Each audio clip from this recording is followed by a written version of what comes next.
doing fine. Thank you so much. So, Mark, tell the listeners just a little background about yourself and your officiating career before we dive into the umpiring stuff.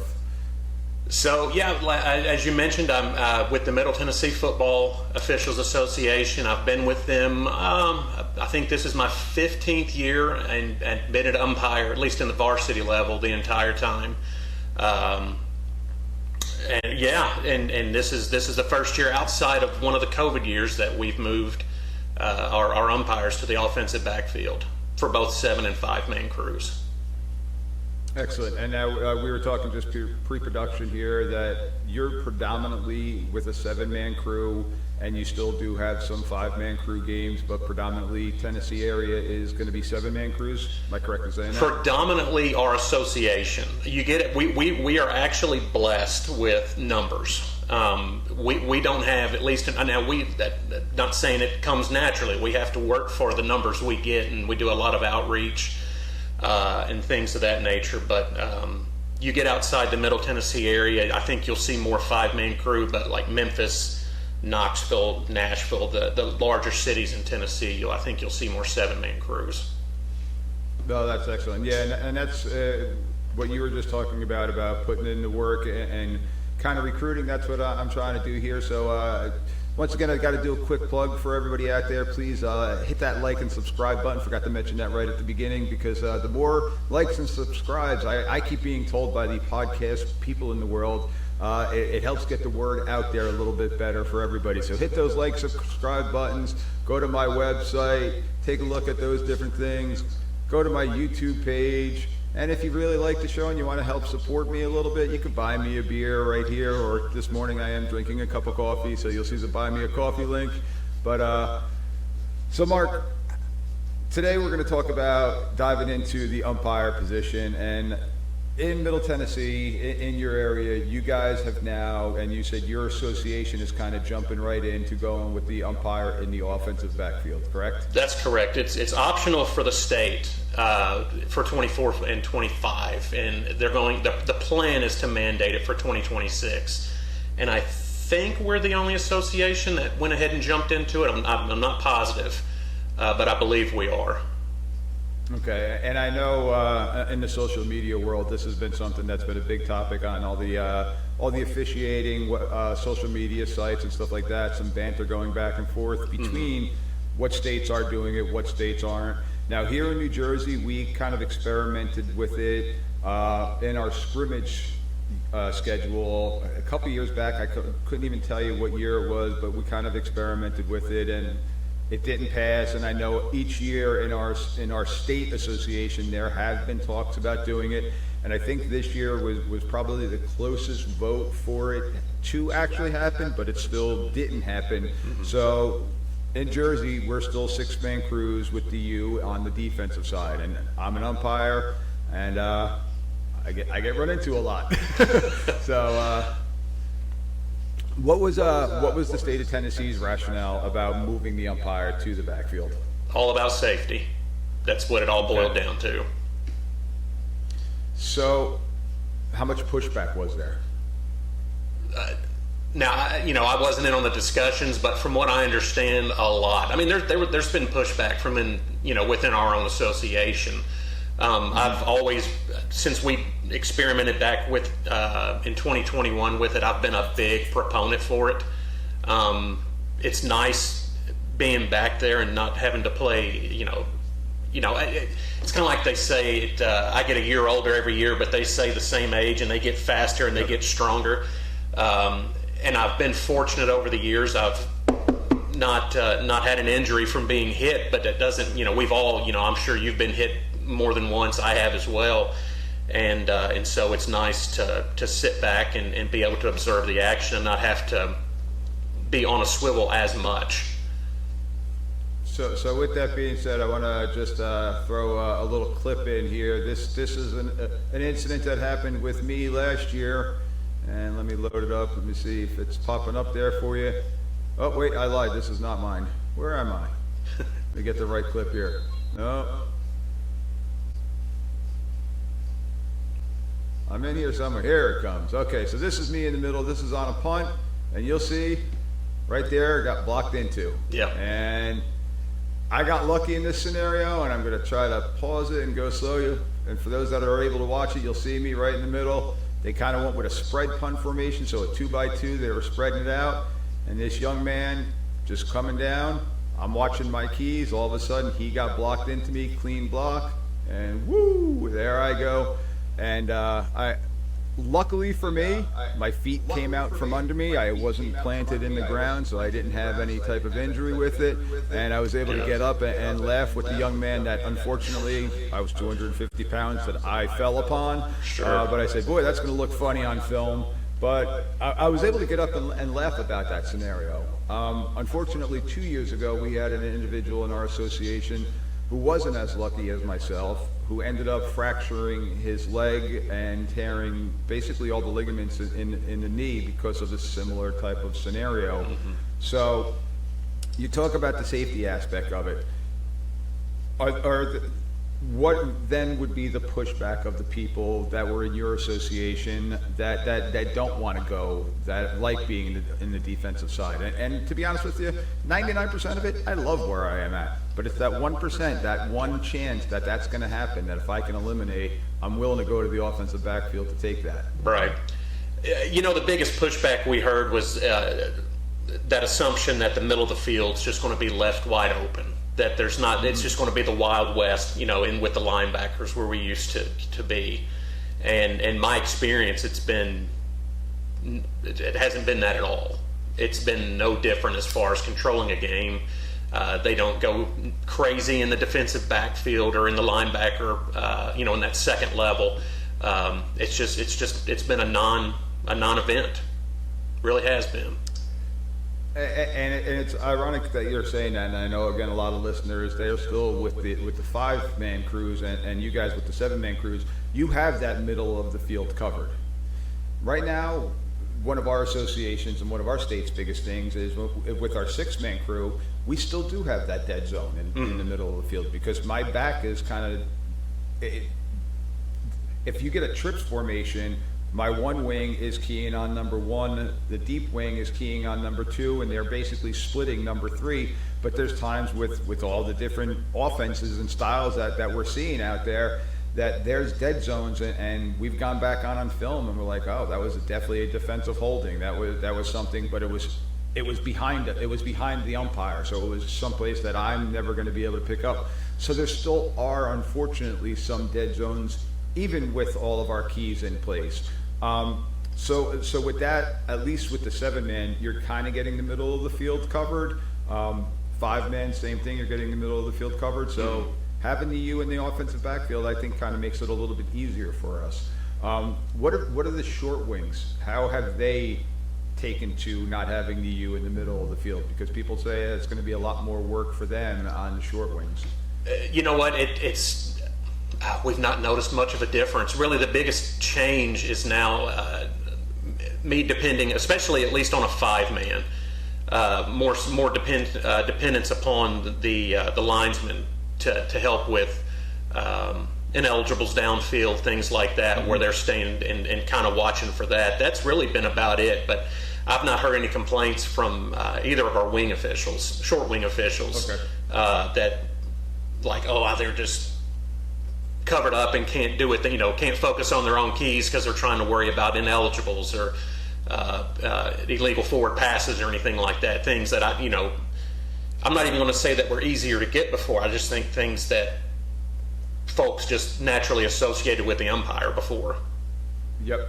So now for us, they've actually taken, I'm actually just a helper for illegal man downfield now. It's our short wing's responsibility of catching that illegal man downfield. Yeah. Because, again, in the 6-man crew, I'm not walking up to the line of scrimmage. Our short wings are holding the line of scrimmage, so they're going to have that look.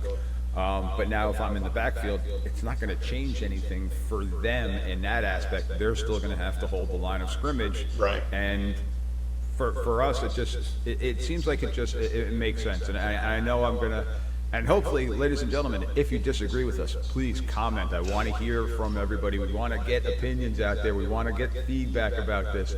But me personally, one of the biggest knocks that I've heard is it's going to be more running for us umpires. And Okay, I'm okay with that. It is. It is. There's no denying that. There's more running involved, but it's not a retirement position any longer. We've always joked about. It's you've got to be a little bit more active and a little bit more fit to get downfield a little bit quicker. The back judge is there for us, at least in the 7-man mechanic, and of course in the 5-man to help with some of those deep spots. But you've got to get down. You got to move pretty quick. You got to get on it. You've got to be able, especially on no huddle offenses. This is what I had last week. You've got to be able to get in, spot it, and get out, and be on it. So, but now the question is, we're doing the same thing with the no huddle offense, just backpedaling through the defensive backfield as opposed to the offensive backfield. Did you notice that it was much of a difference? Now, I know you're going to get a little bit deeper now, because how deep are you now as the umpire in the offensive backfield? I'm usually about 10 yards back and about 5-6 yards off tackle. And how about your referee? Are they the same distance? No, he's staggered about 3 yards behind me. So opposite side about 3 yards deeper. Okay. Yeah, so our referees, we're between kind of 12 and 15 yards like you're talking about, sometimes a little bit deeper. But so there's times where I'm spotting the ball on a hurry-up offense and I'm backpedaling to get to the defensive side. Now, my normal distance is going to be 7 to 9 yards. I personally like going to that 9 yards because it gives me a better field of vision from there.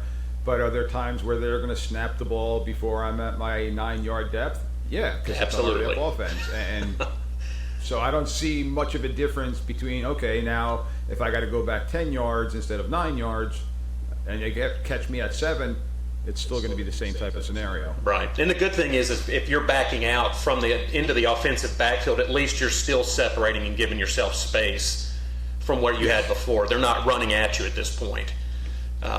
So much easier to get ready. And I also found that I'm 6'3". I've lost some weight. So last year I was 250. I'm down around the 230 range. So I'm happy right now. I still got some work to do, but I backpedaled into kids. I backpedaled into kids and set picks that way too. Now in the offensive backfield, you're kind of coming on an angle that once you clear the offensive lineman, there's really not much that's going to be directly behind you. Am I correct in thinking that? Absolutely correct. And depending on the team we're with, sometimes I'll back out completely. Other times I'll go out and sort of rotate when I clear the offensive lineman just to make sure I'm not backing into them from spotting the ball. Okay. You sort of have to just play it by ear with the team that you're working that particular week. Okay. So how about keys? What any difference in your keys now from being in the offensive backfield as opposed to when you were on the defensive side, what you're looking for, what your focus is? They're a little bit different. So before we did guard, center guard, those were our primary keys. And now we do it a little bit different. We're actually looking across the line. So if I'm on the left side of the offensive line, I'm actually keying center, right guard, right tackle, and that right end. So we're looking actually across, and the reason for that is to really for the referee to make sure that he keeps straight line of sight with his quarterback and his other keys. So he's not looking, quarterback, right side of the line, quarterback, and going back and forth. It's to help with line of sight for quarterback protection. And now, how is that when you were on the defensive side? What was your key on the defensive side then? Guard, center guard. And who would have the tackles? The white hat. Okay. So right now, for us in the 6-man, I'm in charge of basically guard, center guard, and the away side tackle, and the R has the play side tackle through the play side tackle to the quarterback, with the primary function being the quarterback and hopefully getting help on our wings with the tackles on any type of holds out in the open area. Right. So it's not really that much of a difference in the keys. Are you finding that you are possibly missing penalties that you were able to get on the defensive side of this ball now that you're on the offensive side? No, nothing that's we review film every week, so nothing that's shown up on film. Nothing's being missed. There's nothing glaring. You know, we don't have coaches calling in saying you're missing all these particular blocks or you know, holds or what have you. No, it's not been an issue. To me, it's easier to see them. I was just going to say that for a lot of people that I have talked to are saying that the site for holding is actually a lot easier from the backfield as opposed to where we are on that side of the ball. Absolutely. Cut blocks, I think, are going to be made easier too. Seeing those high-low blocks, seeing those illegal cut blocks, different things like that. How about face masks? Any issue with seeing face masks? Because face masks are a tough penalty, and I know all the coaches always want to know a number, and that's probably the hardest one for us to get a number, because you got arms just kind of reaching into piles at times, and you can't really get a number. But are you seeing any difference with any face mask penalties? I'm not. And oddly enough, we thought we would, but it's not been any different at all. I mean, it's been that's why I kind of laugh when I see comments online, and I'm just like, you just need to try it. You just need to get into it and not just try to squash it before you at least attempt to try it, because when you get back there, it's surprising how much the field opens up for you, because you're not in this self-contained small spot with the linebackers. I mean, it really opens up your field of view. Okay. What about preventative officiating? Are you seeing any difference with just being able to talk with the kids, getting in their ear about different things? Mr. Official, 73 is holding me. Can you take a look at that? Are you still able to have that communication and that basically the relationship that we have with the linebackers and linemen from being in the offensive backfield? Yeah, there's no change. I'm at every pile. Pulling the ball out to spot it. So I'm there. That's when I'm talking to them. Before, when I was in the defense, it's not like the linebackers were talking to me. They're worried about the play. They're not talking to me. Yep. So the preventative officiating is when we're umpiring the players and spotting the ball, and that's when they're talking to us. And then we're out, and they're worried about the game at that point, not talking to us. And that's one of the big questions too that a lot of people have had is we lose the relationship. And again, personally, that is one thing that I relish. I truly love being in the middle, to be there and have that communication. Also, to my coaches that might be listening, I'm away from you guys a little bit too. So I used to be a coach for 20 years, so I know most of the coaches. You understand completely. Yeah. And I've probably said it myself. So I'm with you totally. But yeah, I do truly enjoy being in the middle of the field and having that relationship, and just kind of controlling the tempo of the game. I think that's one of the biggest things that people don't understand is that, yeah, we've got our clock operator, we got our head referee, there's 5 to 7 of us, sometimes 8 in a different crew that are on the field. But it's usually us as the umpire that is controlling the tempo of the game. Are there any issues, anything different? Because now you just talked about, when we were talking pre-production again, you worked one night where both teams were no huddle, hurry up offense, and then the next game you had were 2 huddle offenses, slower tempo, slower pace, kind of ground and pound style offense. Right. Are you seeing a difference with you being able to control the tempo of the game with the different style offenses that you're seeing? No, I'm just more reactive to the tempo of the game. So the one I mentioned where it's 2 no-huddle offenses, high classification teams, you're just going way faster, and it's at a much faster pace, and you're just you don't have as much time to I don't want to say gather your thoughts, but to sort of pause between plays, because you're just in, you're out, you're in, you're out, you're in, you're out. Whereas the other one I mentioned, with 2 huddle offenses, you have time to get in and spot the ball and kind of trot back to where you are, and it's just, you just have to adjust and adapt to the pace of the game and the teams that you're calling. It's just that simple. But that was going to be the same whether you were in the defense or the offensive backfield. Okay.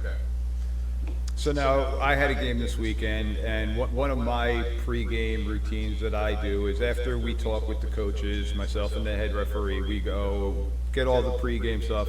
I go and introduce myself to the centers, and I have a quick conversation with the centers. Say, hey, I'm Mike. I'm going to be in the middle of the field with you.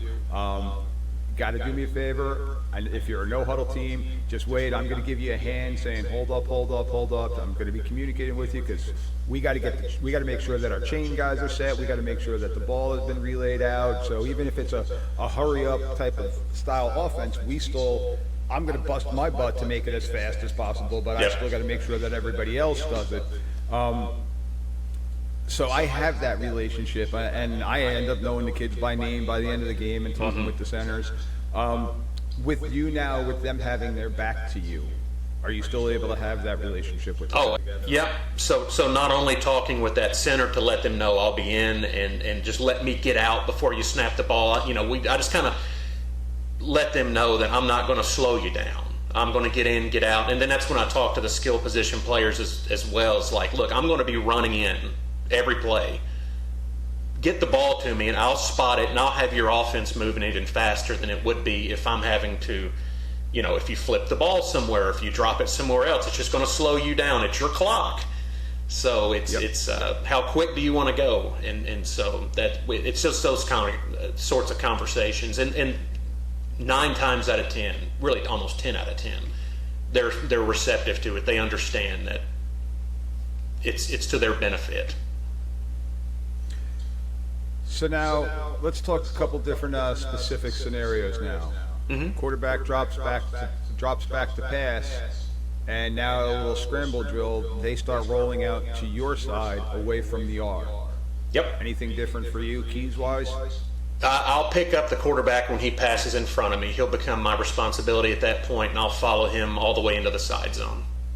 Okay, so you're going to have any type of roughing the passer. What about intentional grounding? Would you make an intentional grounding call? Yeah, if he's on my side, if he's passed in front of me, and when I say passed in front, I'll let him get pretty well past because it's hard to get a white hat to want to give up that quarterback, and I don't know that they really ever truly do give up the quarterback. But once he's past me, I'll get with get the grounding. Anything like that. Like I said, follow them all the way into the boundary. Okay. And what would the white hat's keys then be on that switch? Are you guys basically flip-flopping keys? Or they complete reverse mechanic. He's just cleaning up behind. Yeah. So it's a reverse mechanic, but east to west instead of north and south. Correct. Reverse mechanic. That's it. Okay. I had a scenario a couple years back, and this was my first year. When I was my first year as an umpire, I transitioned from a short wing to the umpire. Again, talking about holding up the tempo. A team hurried up their punt team out there, and I backed out too fast, and we ended up having too many players on the field, basically for both sides. It was a cluster, and it was completely. It was a learning experience for me in that scenario. Are you seeing teams that are going to hold their punt team to the last second, staying on the sidelines, and then all of a sudden kind of sprint them out to try to catch the defense in just a defensive positioning instead of a punt return positioning? And is there any issue with that? We've seen it a little bit, but there's not been any issues with it. It's just it's been just a non-event, just part of playing football. Is there any time that you are going back on the defensive side? Is there any scenario, hurry up or anything like that? Because I know in the college level they did experiment with putting them back on the defensive side, or the NFL putting them on the defensive side for a hurry up or inside the 2 minute. Is there anything that your association's talking about with that? Not anymore. During COVID year, if I remember right, I believe we went back on punts and kicks, but now the mechanics got us back in the backfield on everything. There's not a time that we go back in the defensive backfield ever. Okay, and that you were leading me right into my next question. Everybody's favorite plays, kick game. Yeah. What kind of stuff have you been able to experience now with the kick game, with your scrimmage kicks? Or what is your key now on a scrimmage kick? The line. The line is mine. So I line up even with the punter, split out about 7 to 10 yards wide, and I'm picking up everything on the line. Okay. What about center protection? Who's keying in on the center's protection? The white hat and I are both looking for that, and of course he's got the punter, but the center protection is primarily me. Okay. Because we all know that is the funky time when plays can go awry. So Yeah, and usually for myself, I'm going to back out a little bit deeper, but as I just showed in that clip where I wasn't deep enough and still got undercut. Yeah. All right, so we got our kick game mechanic, extra point field goal. What are you looking for again? You're still focusing on the O-line? Same keys. Yep. Does it differ if you have a left-footed kicker as opposed to a right-footed kicker? Are you and the R flipping sides? We'll flip sides. Okay, because the R is always facing towards the holder, so Right. that they can get the better angle on that. Right. So that's one of those things in pregame. We'll ask the coach, right-footed, left-footed, left-hand, right-hand quarterback, just so we're clear ahead of time. It's funny. We, if it was on Facebook or somewhere, I read that, or may have been local, where umpires and ref or white hat in the backfield, and the coach was swapping out quarterbacks every play, and it was a left-handed, right-handed swap.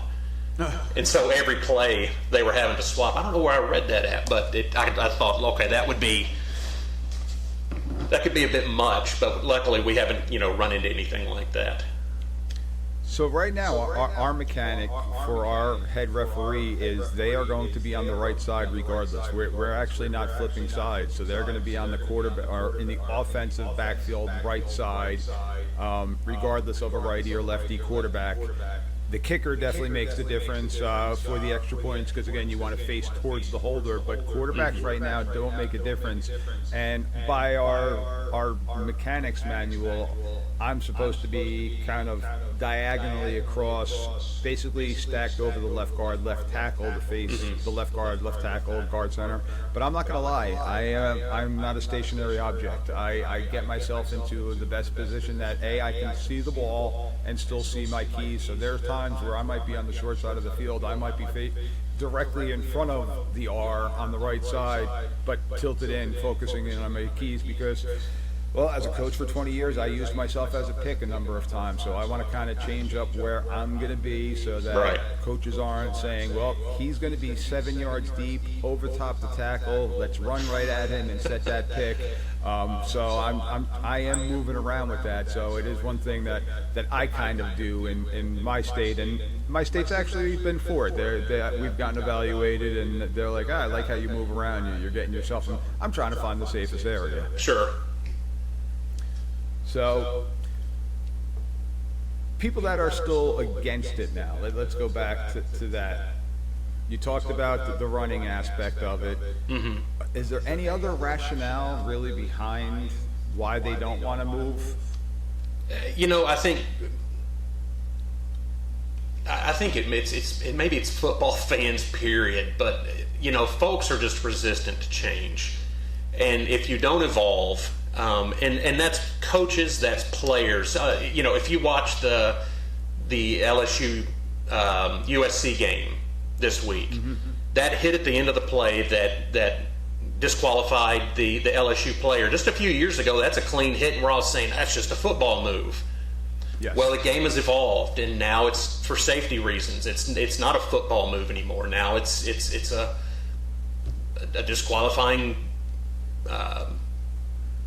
action, and so I think referees, just like coaches, just like players, we've got to evolve, and that's all it is. It's just you just got the game's going to change, and so you've just got to change with it. I mean, you can gripe and you can complain. The NFL's done this now for I think 14 years with the umpire in the backfield, and it's worked out pretty well. And I'm pretty sure they've got some high caliber athletes there.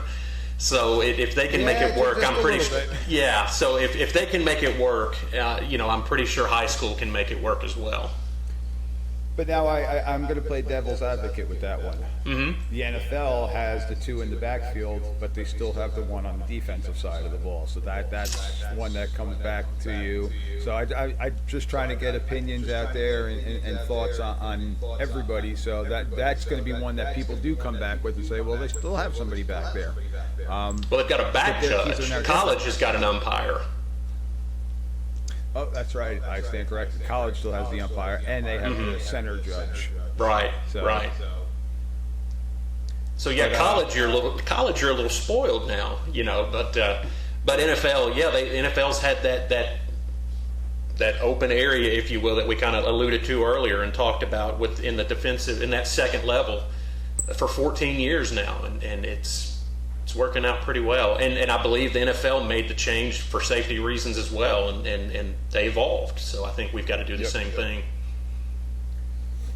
So now, one thing that I could say, I used to be an offensive lineman. I played small-time college football, Division III college football here in New Jersey. I used to be 350 pounds. I've lost a lot of the weight. Like I said, I'm down to close to 230 right now. But I've had people say, well, you're not the stereotypical umpire.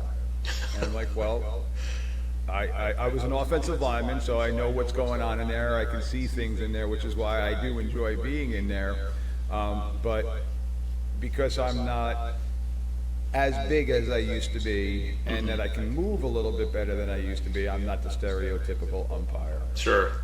I'm not going to lie to you, and I know, again, I'm probably going to piss off some people with this, but I know how hard these kids work. I know how much time the coaches put in and the effort they put in. If I could take 20, 25 minutes out of my day to go for a walk or a jog or something like that to get myself in a little bit of better shape so that I can officiate a better football game for those kids, I'm going to do it because I want to keep myself able to move. I don't want to be in it, and unfortunately, a good majority of the injuries, like you said, it's a retirement type of position.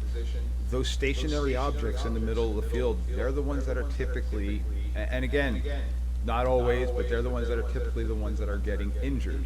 So, to me, I would take it as a motivation.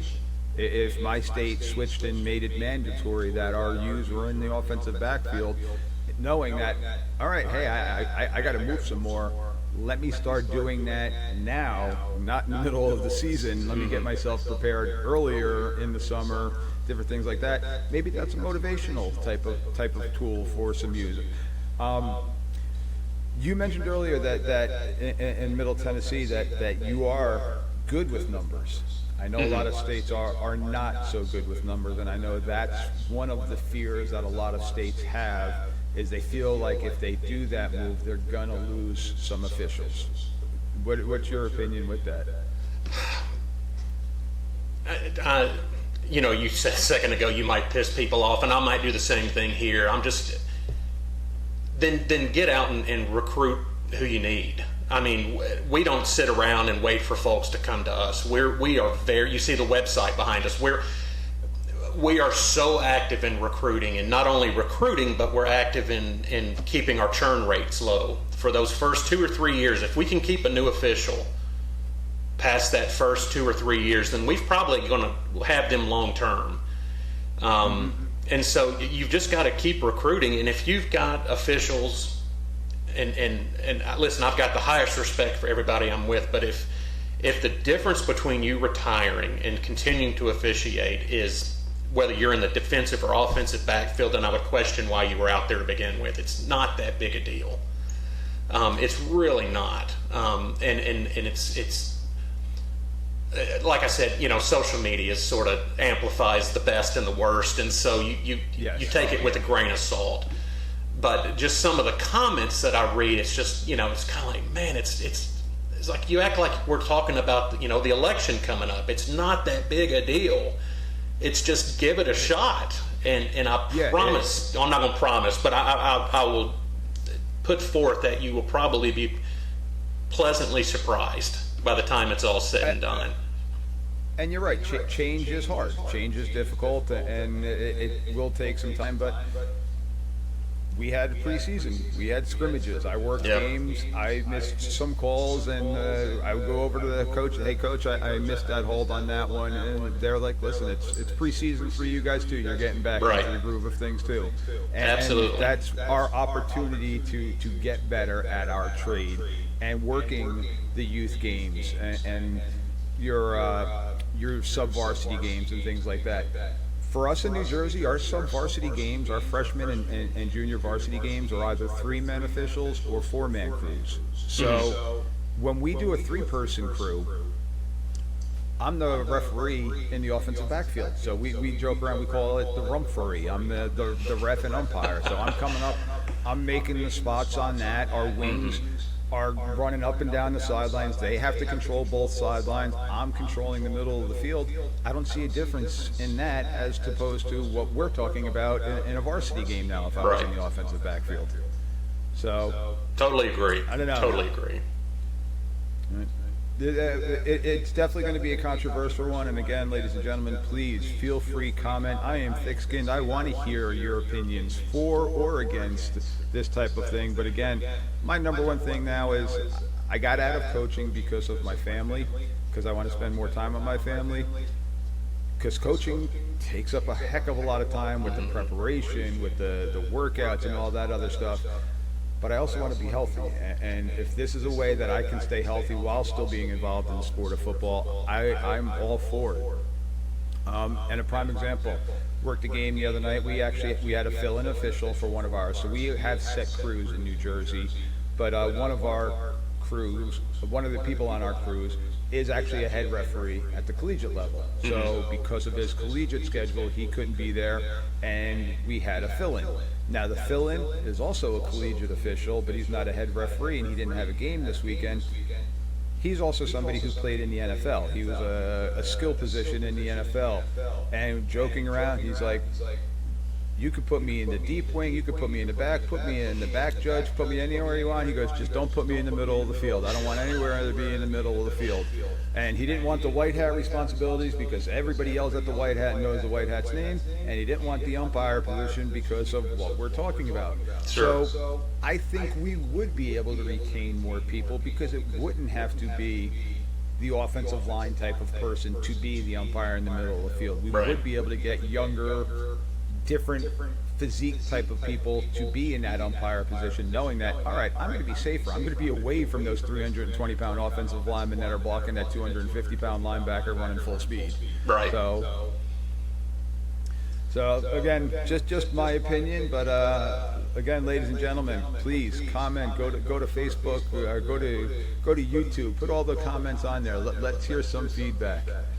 And I'll tell you, if you're an existing umpire and if the physicality of it is what's intimidating, I think to your point, and I did the same thing a few years ago. Let that be a motivating factor to sort of, now like I said, none of us are getting younger, and so use that as a motivating factor to get healthier and make yourself better at your vocation just for that reason. All right, Mark. So what I'm going to do here is I got a couple of some video clips. First couples are going to be some drone video from a scrimmage that I got to work recently. The school was nice enough to send me their video from the drone view. So we're going to see from the eye in the sky in the middle of the field, and I'm going to kind of talk through my position going on here with the umpire position. So here comes. You'll see me in the middle of the field here. Okay, I got as I talked about, now I'm directly over a ball. If you can see the R's back here with the coaches, because it is a scrimmage, so all coaches are on the field. But I've got my keys, I'm in my ready position, and now I'm moving. So there's no difference, play comes over, I'm moving, and I'm hustling right now there. We had a good short wing that was getting out there. Let's see the next one here. All right. Kid had to tie his shoes, so I'm holding the tempo up. Again, could do the same thing. I'm giving my signal. I got 11 on offense. I'm in my position. Well, now I'm sidetracking a linebacker on that one. So let me rewind that one. So this is one thing that does happen for us as umpires, and you'll see right here, well, that linebacker literally crosses in front of my face. So that 1 second blind spot that I have, or half-second blind spot if you want to say that, have you ever missed a call because you were blocked out by a defensive player in front of you? Have you missed a holding call that maybe was quite obvious to everybody else, but you couldn't see because you were screened out by a defensive player? Oh, I'm sure I have. Yep. Let's see. Got one where it's a little close encounter. Right there, I got two guys running through me. Where's the one I want to? I think this is the one here. Yeah, oh yeah, there it is. So with this one here, again, I'm in the middle of the field, and for my listeners that aren't watching it on video, I'm focusing on our 5 down linemen, backfield, and from the right side of the screen, they're running some type of mesh route. So you got a cross coming across the middle, being covered by either a strong safety or a cornerback. I can't tell from this film, but they literally give me a close shave right there. The defensive back decides to cut under me instead of going over me, and he clips me there and almost clips the side of my head. So right there is just another example. Let me rewind it one more time, and boom.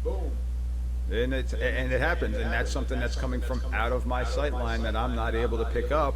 That, again, I consider myself somewhat athletic. I used to be an athlete, and I'm just older now, so I don't know if I can truly categorize myself in that aspect. That's me taking a fall again. And now here, we'll go with a couple of these are the ones that were sent to me from Oregon. 5-man crew. Here's our U in the back. This is a scrimmage kick, so here's our punt formation. Now, is this similar to how your setup is? It is. I would be even with the punter, but yeah. Okay, so you would be up a little bit more. The punter Correct. here looks to be about 10 yards, so a shorter punt, but you got your 2 wings on the sides, and then you're going to have your back judge in the middle of the field working with the punt return. My question with this, who's got the line of scrimmage? Do you have somebody that's holding the line of scrimmage to get, say, that kick that bounces over the line of scrimmage and comes back, or any type of rollout with the quarterback or the punter having to throw the ball of crossing the line of scrimmage? Because I know in some states on the snap they have one of their wings kind of floating down and the other wing holding the line of scrimmage. Is that what you guys are doing? That's exactly what we do. Okay. So they're still in charge of that line. So we'll take Correct. a look here and focus here on our wings here. So, yep. So what they got here is the head linesman on the snap of the ball slowly starts to float downfield because he's got the sticks behind him, so he knows where his mark can be. So in case something has to come back, we tell the chain gang, don't move, wait for us to call you down. But then you got your other short wing on the opposite side of the field holding that line of scrimmage, typically until the ball is kicked. Right. And then once the ball is kicked, tracking the ball, because they're the ones now that are going to make that decision. In this scenario, the ball was punted from the plus 48-yard line. Well, if the ball was shanked and hit on the plus 45 and then bounced backwards towards K, well, we got to make sure that we know where that is, because in that scenario, K could scoop the ball up and go. So you got somebody still holding the line of scrimmage. So again, mechanically, nothing really is different.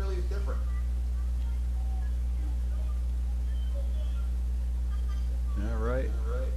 Oh, look, and we even have a hanky on the field by a short wing that was coming down late, cleaning the play up, doing their job and cleaning the play up. All right, I got one more clip here. Now again, you'll see we got a punt formation again. Our R is on the top, even with the punter. Actually, kind of looks a little bit staggered in front, and it looks like the U here again, even with the punter. So same formation. Now here's one that's real fun. Is we got 4th and 1. So here we got to be prepared for any type of fakes and different things like that, because it's 4th and 1 from the 42-yard line. So got to make sure that we have our mechanics in that aspect. We got a regular snap. R sat there and focused on the kicker, on the punter, and we're playing football from there. No real difference with that.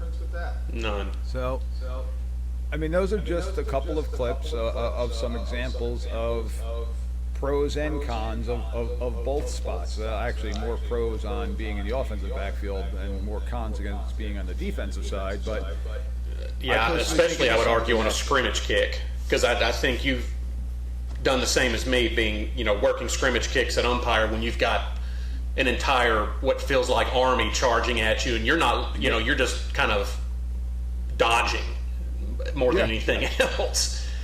And letting everyone get past you and then cleaning up. So it's not having to worry about that is quite wonderful.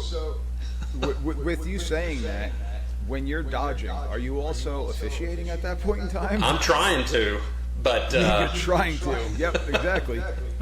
But it's difficult. And it happens on a regular offensive play too. On a regular play where Absolutely. you're dodging and looking, and you're possibly missing. I've had kids complain to me, "Sir, you didn't see that hold?"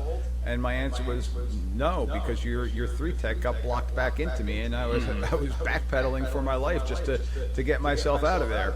So we miss, unfortunately, more calls because of dodging large human beings. Absolutely. They get bigger every year. I know. And faster and stronger, and I get older every year. Well, Mark, we're kind of at that 45-minute spot. Do me a favor. Plug your association. How can people possibly get in touch with you if you are looking to become an official and you're in the Middle Tennessee area? How can people get in touch with you about joining our awesome associations that we have across the country? Yeah, I appreciate that. So Nashville area is where we're really located. Nashville and just the surrounding counties. Now, we've got folks that stretch out even more than that, but MTFOA, Middle Tennessee Football Officials Association, mtfoa.org. If you can go to our website and you can register there, you can find information for local meetings, everything about our association. All the folks in it, all the history for it is all on that website. So I would encourage anybody to go there and take a look. And